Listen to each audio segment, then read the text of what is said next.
Emperor Andronicos I could be called a human-shaped teddy bear, but once his hormones kicked in, he was unstoppable. He became emperor at 64, a true late bloomer, but his younger years had already made him a legend in infidelity. Married twice, not that it mattered, he seduced neighbors before marriage and kept going after. From wives to widows, sisters-in-law to nieces, no one was off limits. His scandals even caused international ridicule, uniting Christians and Muslims in laughter. He embarrassed the Byzantine Empire with his shameless antics. Ask any Byzantine, and they'd likely say, "Don't judge us by him. Every place has its Andronikos." In 1119, Andronikos Komnenos was born into a powerful Byzantine noble family. His grandfather was the founding emperor of the Komnenos dynasty. Despite his noble lineage, Andronikos had a rough childhood. In 1130, his father's failed rebellion forced the family into exile. Though Emperor John II pardoned them 6 years later, the years of fear and uncertainty left Andronikos reckless and determined to live for the moment. While the rest of his family returned to being respected elites, Andronikos became a notorious troublemaker. His life was chaotic, but he fought his battles with unmatched energy. With an insatiable appetite, he wasn't exactly picky. He didn't target just anyone, but his shamelessness and disregard for ethics often led him to prey on his own relatives, leaving his family members in constant fear. Andronikos' habit of pursuing close relatives was something his cousin, Emperor Manuel I, couldn't tolerate, especially since Manuel himself was involved in a secret affair. After John II's death in 1143, Manuel became emperor and began a scandalous relationship with his niece Theodora, sparking gossip. Meanwhile, Andronikos took advantage of the situation to seduce Theodora's sister, Eudokia, who was already married. Manuel initially didn't plan to intervene, but this quickly became a scandal he couldn't ignore. In the 1152 royal hunting event, Andronikos was caught with his niece in a tent, and when the family tried to punish him, he made a hole in the tent and escaped with a sword. Andronikos was a real troublemaker. The emperor tried to cover for him, giving him a public scolding, but Andronikos acted like he was untouchable, hands in his pockets, thinking he was invincible. He kept defying authority, even attempting to assassinate Emperor Manuel several times since 1148, though each attempt failed. By 1155, he conspired with Hungary to rebel, but got caught and ended up imprisoned. Andronikos' repeated rebellions had little to do with women. It was just a case of, like father, like son. He inherited his father's heroic streak. What's truly ironic is that Emperor Manuel also inherited his father's kindness, which made him reluctant to be harsh. Even after Andronikos escaped from prison twice, Manuel chose to forgive him and gave him a chance in 1166 to help win the campaign against Hungary. After 11 years in prison, Andronikos behaved for a while, even spending money on a legitimate brothel, but after just a year, he fell out with Manuel again. The reason for their split was Manuel's secret struggle. He couldn't produce a male heir, leaving the throne without a successor. Andronikos, seeing an opportunity in his expertise, eagerly offered to help. But Manuel refused, not wanting to name him heir, and instead sent him to the border as a governor. Andronikos was genuinely hurt and frustrated, left without a word. His departure wasn't part of a conspiracy, but it made everyone realize just how destructive he could be. Even Manuel couldn't help but think, maybe I should let him rebel. Technically, leaving his post wasn't an act of rebellion. Governors come and go. But Andronikos didn't give up his lustful habits. He traveled around, attending balls and tournaments, and seducing royal women. In 1167, he ended up in Antioch, dressed up in flashy clothes, sporting an exaggerated hairstyle, and acting like a young man. He spent his days serenading Princess Philippa, hanging around her window at night, singing love songs. Imagine a nearly 50-year-old man, wearing tight pants and loafers, singing love songs at your window late at night. If he were a typical middle-aged man, Philippa would have called the police by now. Charm comes from balance. Andronikos, with his refined physique, kept his appearance in check, maintaining a disciplined routine of healthy eating, regular exercise, and early mornings to keep up his image. At 48, Andronikos won the affection of 20-year-old Philippa, but there was a problem. She was unmarried. Noble marriages were often political, like her sister Mary, who married Manuel for that reason. Philippa, hoping for true love, was deeply hurt by this. It also angered the Prince of Antioch. His sister being seduced by a man like Andronicus was bad enough, but the drop in her market value was worse. He took the issue to Manuel, sparking an international scandal that even affected the empire's foreign policy. Manuel, furious, thought, "This is worse than rebellion. Get back here now." In the Senate, the upper house urged him to flee, while the lower house debated what to do with the women. They passed a bill allowing Andronicus to leave with Philippa. Weeks later, Andronicus took her to Jerusalem and without hesitation dumped her. No special reason. He'd had enough. Philippa learned a harsh lesson. No one stays 20 forever, but some will treat you like you're still that age. Andronicus had set his sights on a new target, the widow Theodora. Theodora, the niece of Manuel and Andronicus, had married King Baldwin III of Jerusalem many years ago. She had an angelic beauty that captivated the king, and even Andronicus, who had seen it all, couldn't resist being drawn to her. When the king's health declined, and he eventually passed away, the 22-year-old Theodora was ousted from Jerusalem by the new king, Amalric I, also known as the Leper King's father. She was left with only the city of Acre, as stipulated by their marriage contract.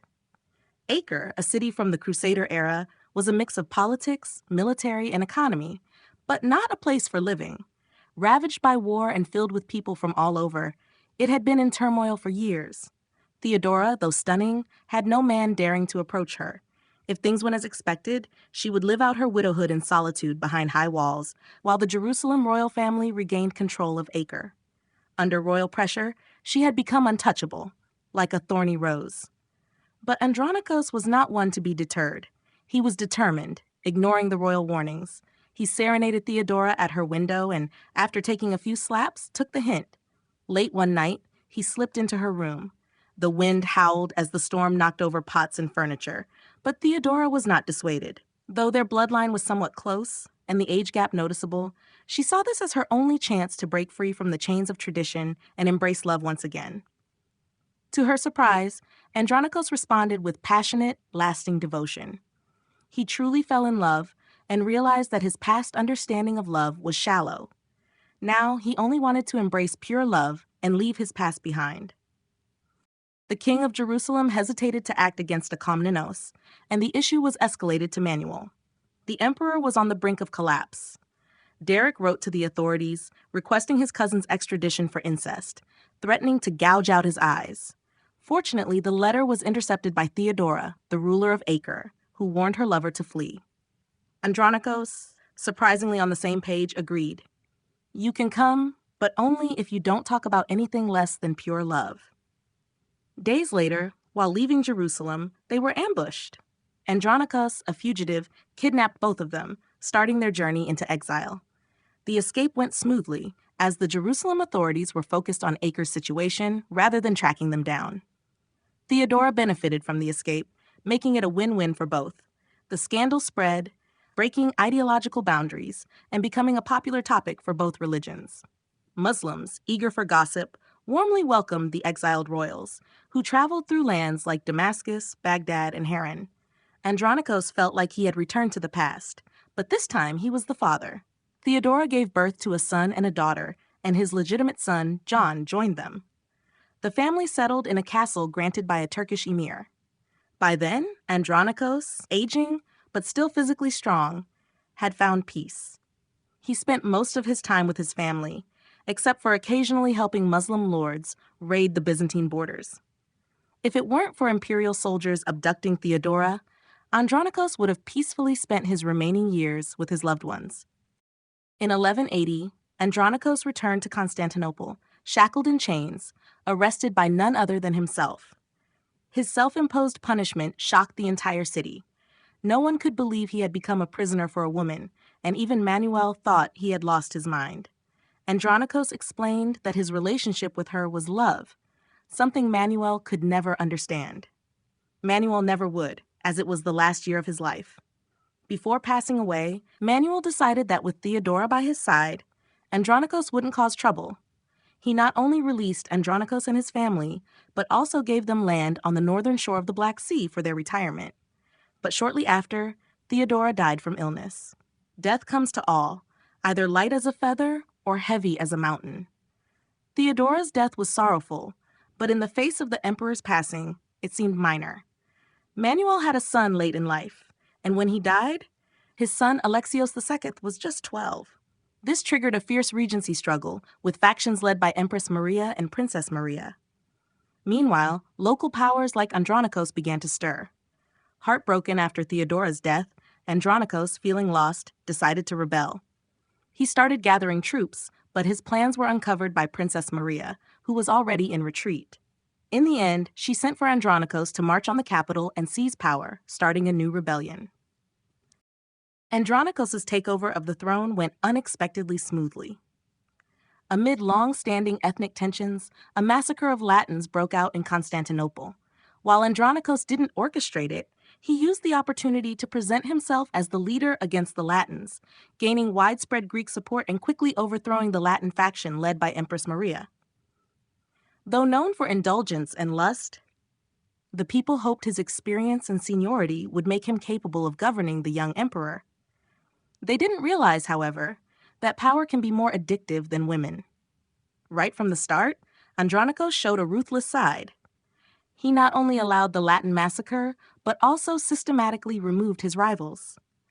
Princess Maria was poisoned within months, followed by Empress Maria, whose 13-year-old son was forced to sign her execution order. In September 1183, Andronikos was crowned co-emperor. But he wasn't satisfied. He felt the young emperor hadn't acted decisively enough, so 2 months later, he had his nephew strangled and disposed of in the Bosporus.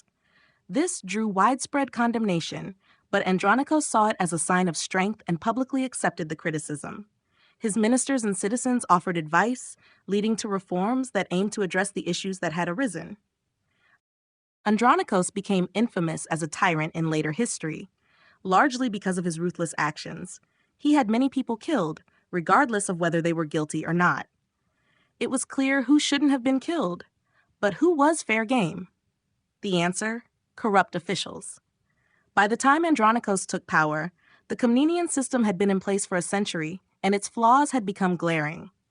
Nearly 90% of the land had ended up in the hands of the rich and powerful. Andronikos loathed this, and he didn't give anyone a chance to reform. Anyone caught was dealt with swiftly, without internal struggle. However, while rooting out corruption, Andronikos himself became increasingly corrupt. His days were filled with indulgence, and he surrounded himself with beautiful women. In the Byzantine Empire, purple symbolized power, and everyone trembled under its influence, except for Andronikos, who seemed to revel in it. For political reasons, he married the child bride of Emperor Alexios II, a 12-year-old French princess named Anne. But that wasn't all. Andronikos was obsessed with boosting his strength and virility, often using bizarre remedies, like the uncomfortable practices of other historical figures, in an attempt to match the feats of legendary heroes. As his power grew, so did his paranoia. What started as a justified crackdown on the military elite quickly devolved into indiscriminate purges. He no longer bothered with facts, simply acting on instinct and using harsh methods to enforce his rule. His own children were concerned and urged him to slow down, warning him that his actions were becoming an obsession. But Andronikos dismissed their concerns, thinking he was simply eliminating the wrongdoers. Under Andronikos' brutal rule, the empire saw 4 uprisings.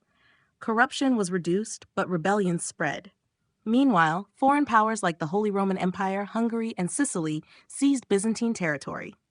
In 1185, Andronikos, once a fierce anti-Latin leader, shocked everyone by building a Catholic church in Constantinople, angering the Greek populace. This betrayal weakened his power. By September 1185, Andronikos' paranoia grew. He accused all prisoners and exiles, along with their families, of treason and ordered their execution, creating widespread fear. It became clear that unless the tyrant was stopped, no one would be safe. As Andronikos faced rebellion, he remembered a soothsayer's warning that a noble named Isaac would overthrow him by September 14. Andronikos targeted Isaac Angelos, but Isaac turned the tables. He killed the assassin leader and rallied the public, claiming to overthrow the tyrant. With support from his relatives and citizens, Isaac was declared emperor, leading an armed march to the palace to capture Andronikos. The rebellion had a clear and grand goal, but the only problem was that Andronikos wasn't in the palace. He was vacationing in a countryside villa.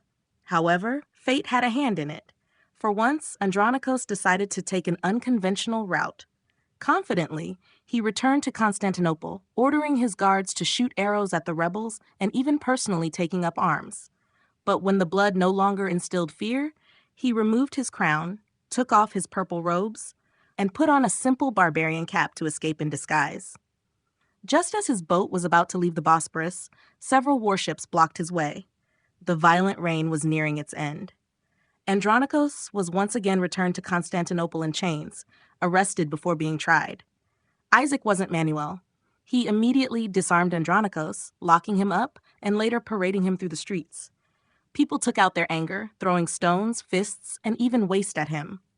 When he reached the execution site, a woman poured boiling water over his body, while two Latin mercenaries competed to see who could strike him deeper with their swords. The hot water was painful, and the forceful actions were unrelenting. Andronikos, a tyrant for a lifetime, was slowly tortured to death, but he never begged for mercy. His silence was, in a way, admirable, as it showed he didn't see torture as inhumane only when it was inflicted on others. The life of the tyrant Andronikos ended, but the suffering of Byzantium had only just begun. The people had rid themselves of one tyrant, only to be met with a feeble ruler in Isaac, who lacked the ability to govern the fractured empire.